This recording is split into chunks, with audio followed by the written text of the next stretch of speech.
Welcome back to Scott Asmar, the man and everything in between. I hope fall is treating everybody well. And today I'd like to revisit a subject that has become very dear to me. It is the legacy of my grandfather, John, and his service to this country.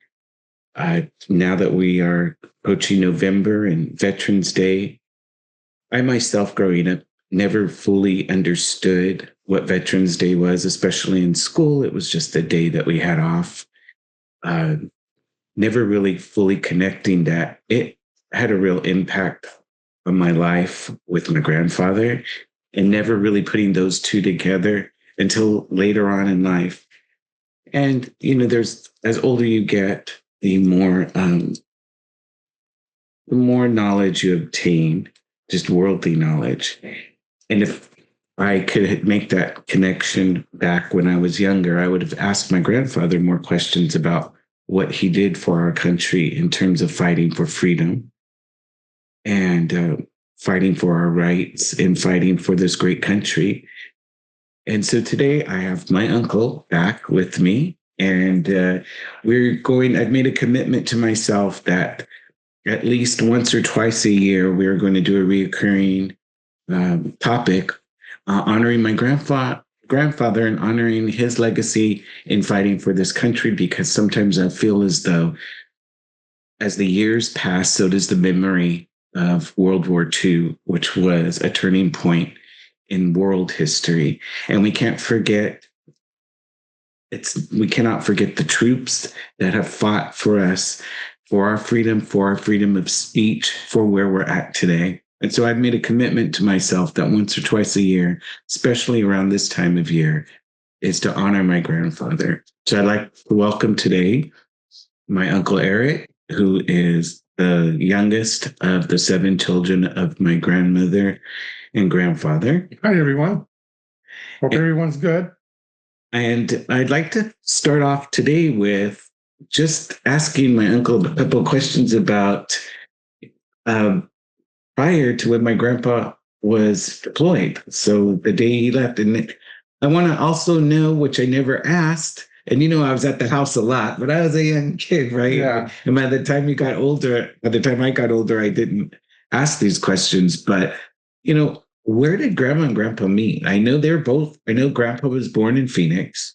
Yes. And we know his siblings. We know my grandma's siblings were all in Fowler, and my grandma's aunts. I know one of them, her mother was Julia. I know Julia's sister was Sarah. I know that. And I recently met a relative of ours that was, I believe, Sarah's granddaughter. And so grandpa came from Phoenix. Yes. In a Model T, you told me. Yes. Yeah. The year, I believe, was 1930. So that would have made my father 6 years old. He was born in 1924. Mm-hmm. And from that point on, he grew up in Fowler. And so did my mother. So they were hometown sweethearts. And so in their formative years, they grew up together, and they created a bond. And so they went to grammar school and high school together? Yes, but my mother was a little older. Okay. So she was the older. She wouldn't like you saying that, but it's yeah.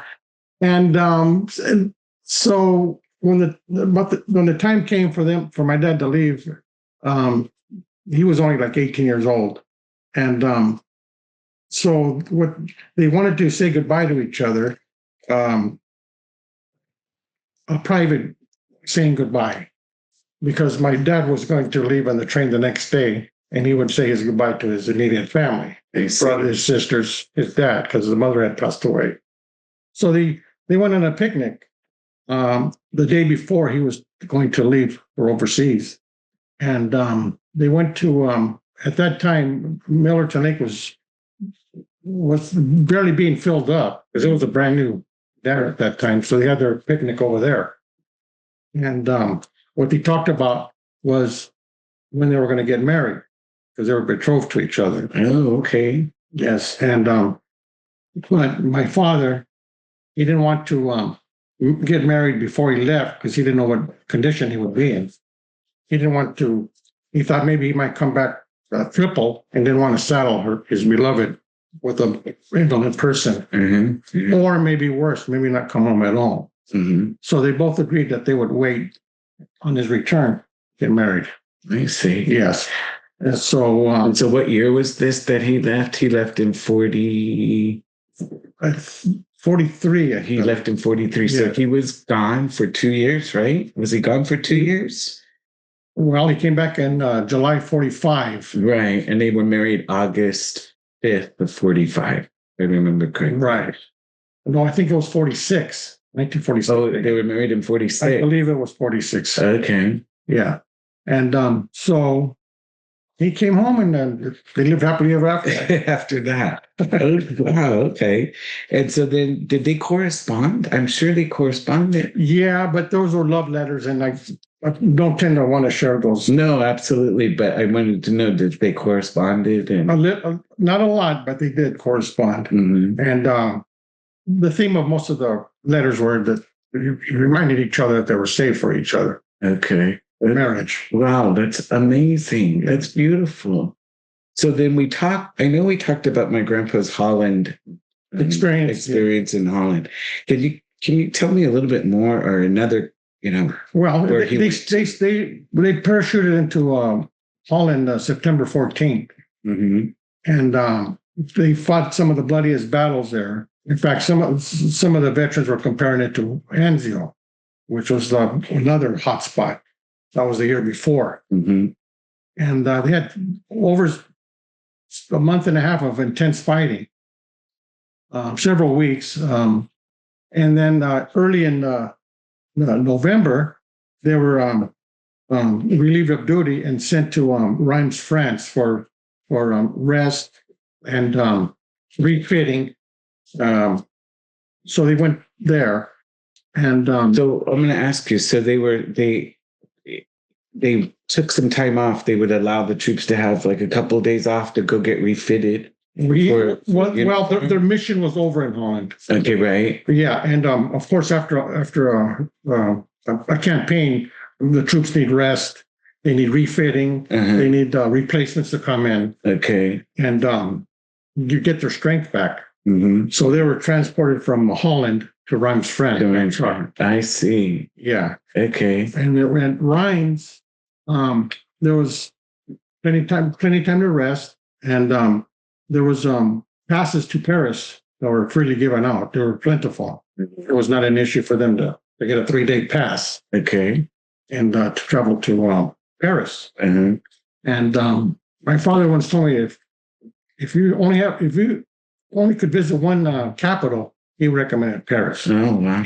Yeah, he thought of it as something special, and so he went. He got a 3-day pass. Him and his friends, and they went to this one. I guess you call it a club, a nightclub, and they were having drinks, and the entertainment. They had entertainment there. Okay, and the entertainment was a beautiful girl. And she would sing, and she had a python snake around her shoulders. Yeah. My dad thought that was the strangest.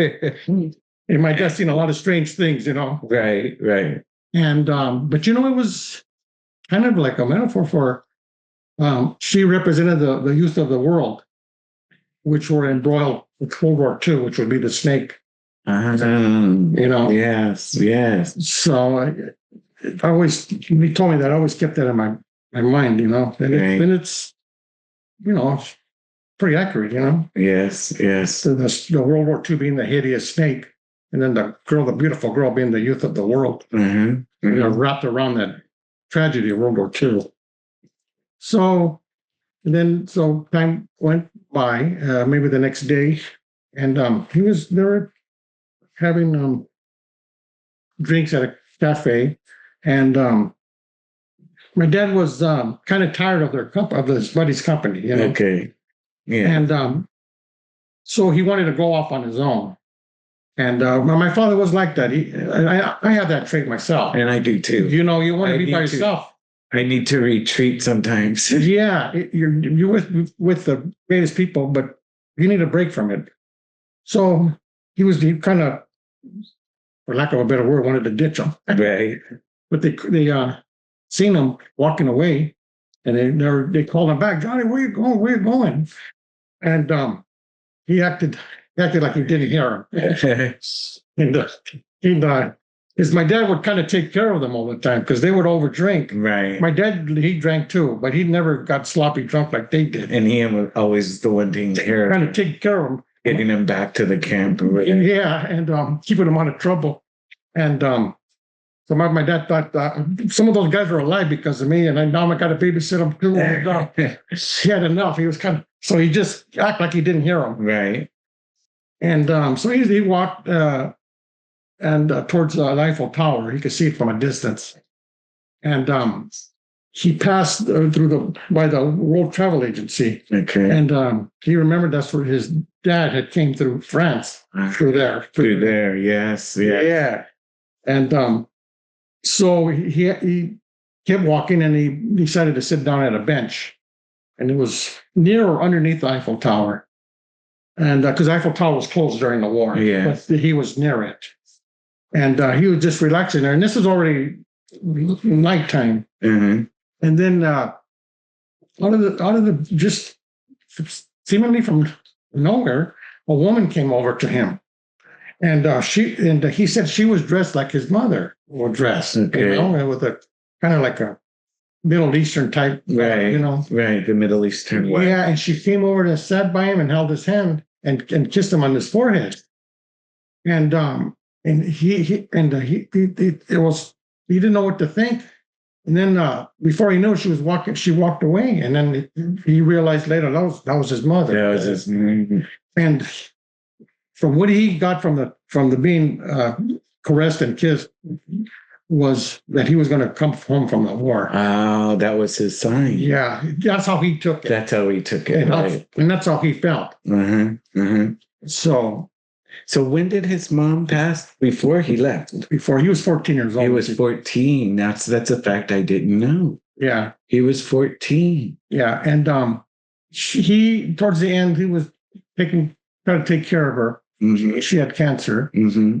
And one conversation they had, she was worried, and she spoke in broken English. She had a thick accent. Mm-hmm. But my dad knew a little bit of the language. Oh, yeah. She spoke Lebanese Arab. Great. Right. Mm-hmm. Amharic. Yeah. Am I pronouncing it right? Yeah.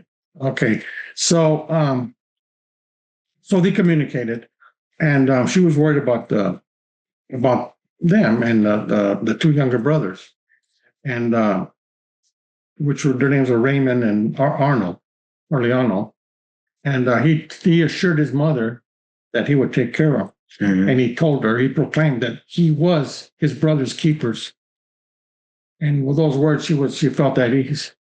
And mind you, this is a 14-year-old boy, right, assuring his mother.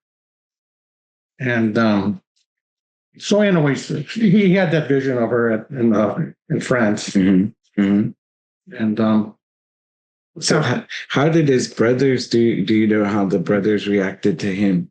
Because he was the only one that went to war? He's the one that, for World War II, he was the only one that fought. Uh-huh. The other brothers served. The other brothers served. Yeah. His younger brother Raymond was in a tanking corps. Okay. Which is another elite outfit. Uh-huh. And his brother Ernest was in the Navy. Now, Ernest was younger? No. Ernest was older, but my grandpa took it upon himself to make that commitment to my grandma. Yeah.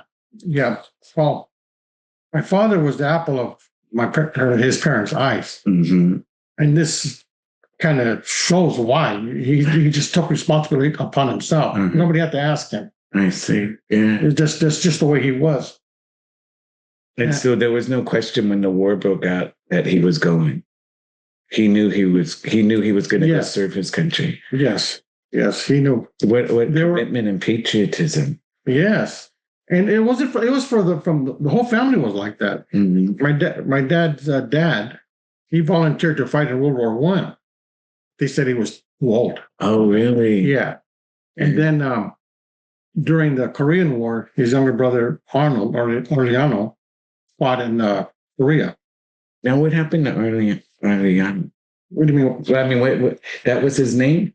Arnold. It's Arnold, but and he passed away. He passed away a couple of years after my father, which was 10, I think it was. So there was Raymond, Ernest, Joseph. I think I could say it in sequence. Okay. Arnold was the youngest. Raymond was the second oldest. And my father was the second youngest. Raymond was second youngest. My dad was third youngest. And then I think it goes Katie. Mm-hmm. And then Carmen. And then the Ernest and UC. They call him UC. His name is Joseph. I don't think I ever knew. Oh, yeah. Are we talking about Nano? Yeah. I just know him by Uncle Nano. I didn't know about Arnold. Yeah, but I want to use his real name for this. Yes. Because I could, his family might be listening. Right. And I know they would prefer that I use his name. Yes. Arleano. Right. Yeah.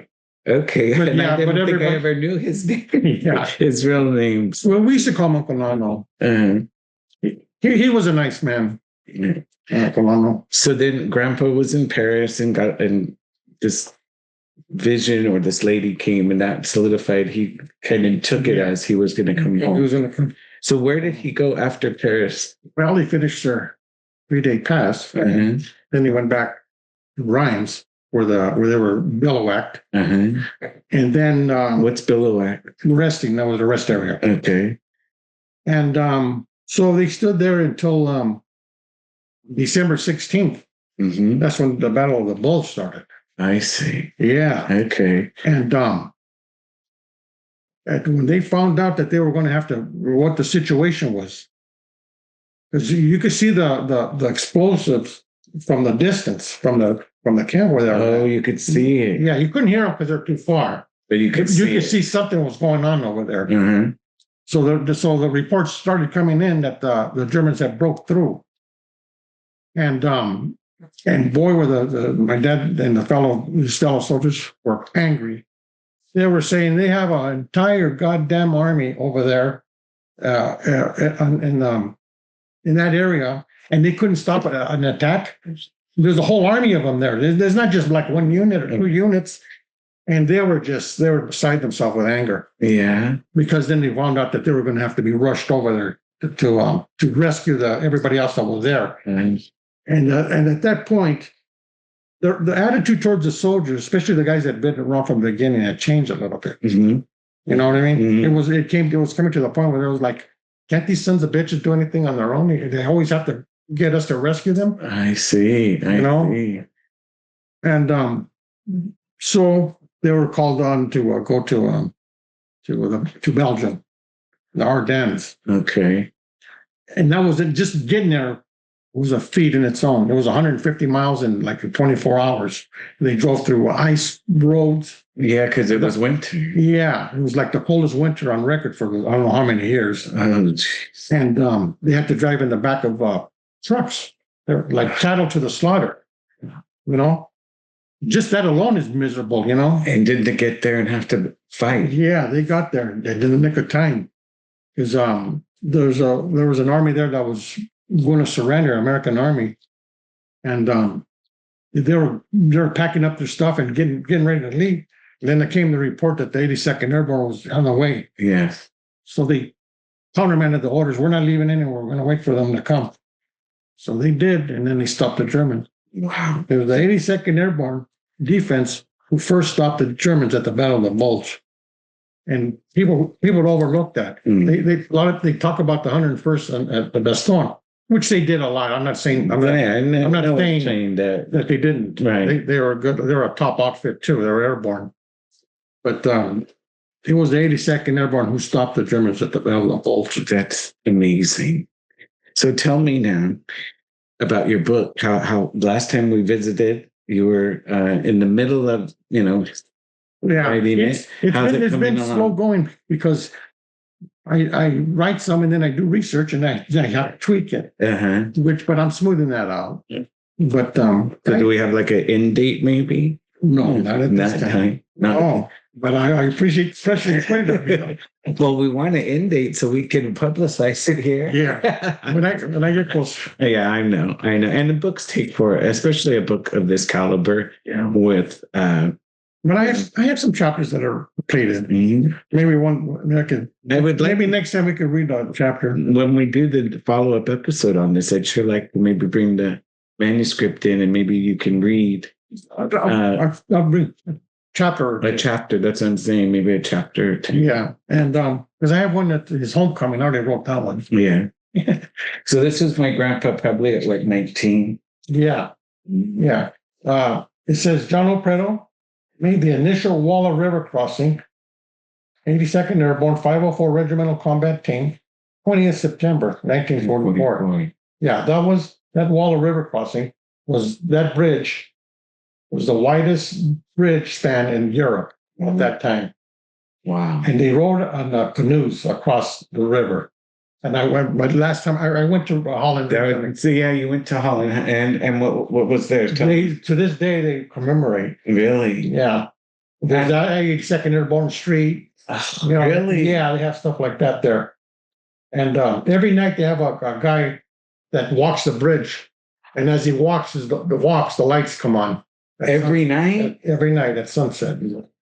Yeah. What a sight. So, and then on our voyage, our trip that we took, me and my son Ethan, when we got to Holland, everybody was talking about my dad and everything, and me and Ethan. Everybody was asking us questions and wanted to know. Oh wow! Because they said that even the European people that ran the ship, were amazed. They said, I've never met anyone directly related to a person that actually made that river crossing. Oh, that's amazing. Yeah. And that is just amazing. I love it. And the one thing that I regretted, and we just couldn't go, is I wanted to do the 80th anniversary of Normandy, and I didn't get to do that. Wow. But I do want to visit Normandy for some reason. I mean, you know what I mean? I know Grandpa had a lot of battles, but that's one of them that I feel real. Yeah, when you go, you want to go visit St. Mary Glees. St. Mary Glees. Yeah, that was the first mainland European city to be liberated by the Allies, which was the 82nd Airborne. Very good. Well, they have a church there. Yeah. And on the church, the stained glass. Yeah. It depicts paratroopers coming in. Oh my God. Yeah, you're going to want to see that. You have a picture of it? You could say. No, I don't. Not with me. Okay. But Eric, I want to thank you for joining me on my podcast. Tons of information. Look forward to the book. We're approaching Veterans Day. I don't really remember Grandpa being, he always acknowledged Veterans Day, and he knew it was important. But I think he kept that to himself. Yeah.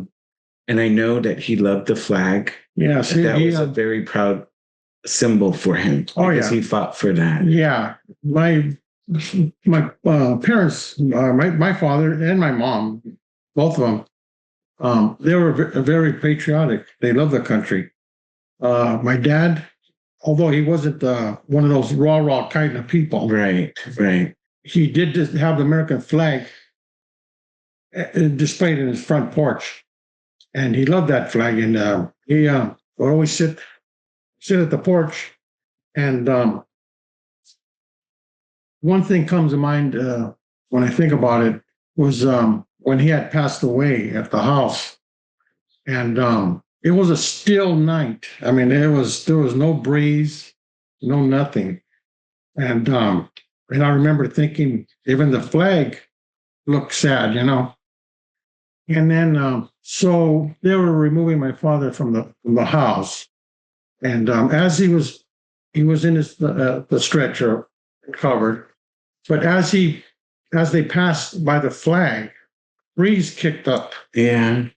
And it gently caressed his body as they were removing him.